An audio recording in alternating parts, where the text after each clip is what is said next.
আজি এটি গোটে পবিত্র সন্ধ্যারে পবিত্র দিন আজি গোটে আমি তো সবু বর্ষ শীতল ষষ্ঠী পরে চন্দন উৎসবটা করু ভগবানଙ୍କର ବାହାଘର ପରେ ଆମେ କିଛି ଦିନ ପରେ 3-4 ଦିନ 5 ଦିନ ପରେ ଆମେ এই ଉତ୍ସବଟା ପାଳନ କରୁ। ତାପରେ ଆଜି ଆଉ ଗୋଟେ ମଧ୍ୟ ପବିତ୍ର ଦିନ ପ୍ରଭୁ ଆମର ବଡ଼ ଠାକୁର ଜଗନ୍ନାଥଙ୍କର ମଧ୍ୟ ଆଜି ବିବାହଘର। ତ ସେଇ ଉଦ୍ଦେଶ୍ୟରେ ଲୋକ ଏଠି ଏକାଠି ହେଇଛନ୍ତି। କିନ୍ତୁ କେବଳ ଉଦ୍ଦେଶ୍ୟ ନୁହଁ ଲୋକ ଆଧ୍ୟାତ୍ମିକତା ପରିବେଶରେ ଏକାଠି ହେବା। ମୁଁ ଭାବୁଛି ଇଏ ଗୋଟେ ପ୍ରେମର ବାତାବରଣ ଏକତାର ପର୍ବ। ଲୋକ ଯୋଉଠି ଏକତା ହେଇପାରୁଛନ୍ତି ଭାଇଚାରାର ପର୍ବ। ଏଠି ସବୁ ଶ୍ରେଣୀର ଲୋକ ଆସିଛନ୍ତି। ସମସ୍ତେ ଏକ ହେଲେ ହିଁ ଆମେ ଗୋଟେ ସୁସ୍ଥ ସମାଜ ଗଢି ପାରିବା। ଆମେ ସମସ୍ତେ ମିଶିବା ଦରକାର, ଆମେ ଏକ ହେବା ଦରକାର। ମୁଁ ସେଇଥିପାଇଁ କୁହେ ଆସନ୍ତୁ ଗୋଟେ ଏକ ପରିବାର ହେଇକି ଚଳିବା, ଏକ ପରିବାର ହେଇକି ଆଗକୁ ବଢିବା। ଜୟ ଜଗନ୍ନାଥ।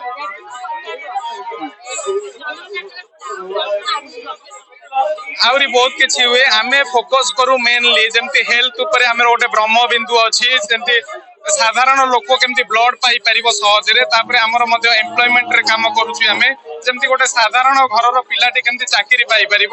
ତାପରେ ସ୍ୱାବଲମ୍ବୀ ଯୋଜନାରେ ମଧ୍ୟ ପିଲା କେମିତି ସ୍ୱାବଲମ୍ବୀ ହେଇପାରିବ। ଏଇ ସବୁ କ୍ଷେତ୍ରରେ ଆମେ କାମ କରୁଛୁ। ଆମେ କାମ କରୁଛୁ ମଣିଷର ବିକାଶ କେମିତି ହବ। କାରଣ ରାଜ୍ୟର ଦେଶର ବିକାଶ କରୁଛନ୍ତି ସରକାର। ଆମେ ମାନେ ଯୋଉମାନେ ଅଛେ ଯୋଉମାନଙ୍କୁ ପ୍ରଭୁ ସକ୍ଷମ ଦେଇଛନ୍ତି ସେମାନେ ଯଦି କିଛି ମଣିଷର ବିକାଶରେ ହାତ ବଢେଇବେ ତାହେଲେ ମୁଁ ଭାବୁଛି ସେଇଟା ହିଁ ବିକାଶର ପଥ। ଜୟ ଜଗନ୍ନାଥ।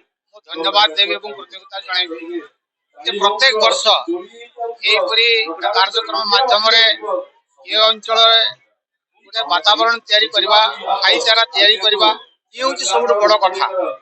ତେଣୁ ମୁଁ ଭାବୁଛି ଇଏ ନିଶ୍ଚିତ ଭାବରେ ଇଏ ସ୍ୱାଗତ ଯୋଗ୍ୟ।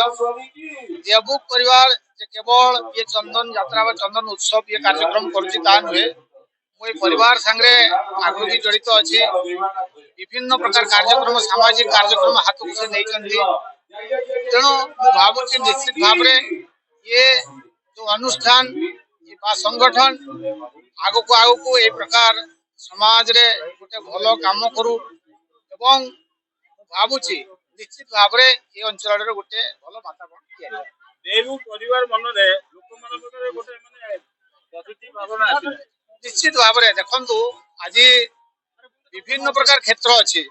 ଆମେ ଯଦି କହିବା ସାମାଜିକ ସଂଗଠନ ଅନେକ ଅଛି, ରାଜନୈତିକ ସଂଗଠନ ଅଛି, କିନ୍ତୁ ଆଜି ଯଦି ଆମେ କହିବା କାମ କରିବା ବହୁତ କମ ଦେଖାଯାଏ।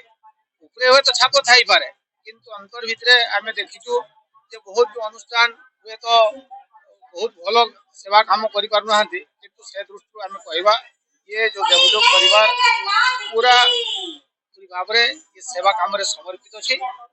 ओम नमः शिवाय हर हर महादेव। आज जो कार्यक्रमटा है अति शोभनीय कार्यक्रम।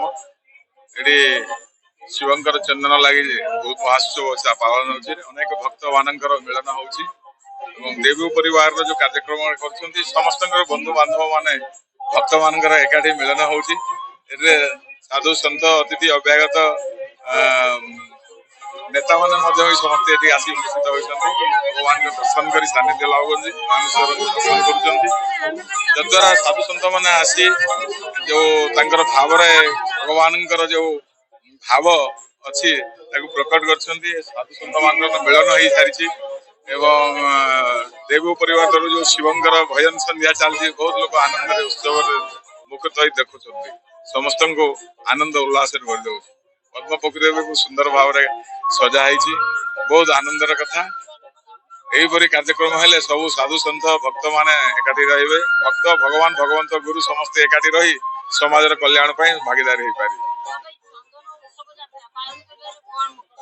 मुख्य उद्देश्य वर्षक थरे आसे वर्षक थरे समस्त भाईचारा सृष्टि हुए से चंदन यात्रा निहाती आवश्यकता ए संस्कृति बंची चाहूँ।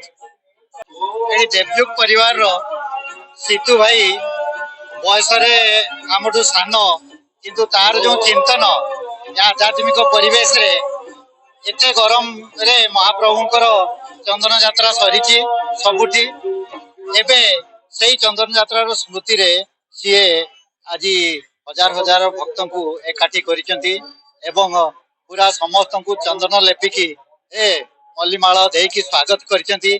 एटा हम बहुत दिनर परंपरा। एठी আজি প্রায় 4000 লোক সমাগম হেবে সমস্তে সমর্পিত ভাবে আসুচନ୍ତି ଆମ ପରମ୍ପରାକୁ ସମ୍ମାନ ଦେଇକି ଏଠି ଦେଖନ୍ତୁ ସାଧୁ ସନ୍ଥ ମାନଙ୍କୁ ବି ନିମନ୍ତ୍ରଣ କରିଛନ୍ତି ତାଙ୍କର ପାଦ ଧୋଇଛନ୍ତି ଏବଂ ତାଙ୍କୁ ଚନ୍ଦନ ଦେଇକି ଫୁଲମାଳ ଦେଇଛନ୍ତି। ଏଇ ଯୋଉ ପରମ୍ପରା ଏଟା କେବଳ ଭାରତରେ ମିଳେ ସନାତନ ଧର୍ମରେ ମିଳେ। ଆମ ଧର୍ମର ପ୍ରଚାର ପାଇଁ ଆମ ଧର୍ମର ସମସ୍ତଙ୍କୁ ଜଣେଇବା ପାଇଁ ଏଇ ଯୋଉ ମହୋତ୍ସବ ଗୁଡାକ ଚାରିଆଡେ ହେବା ଦରକାର।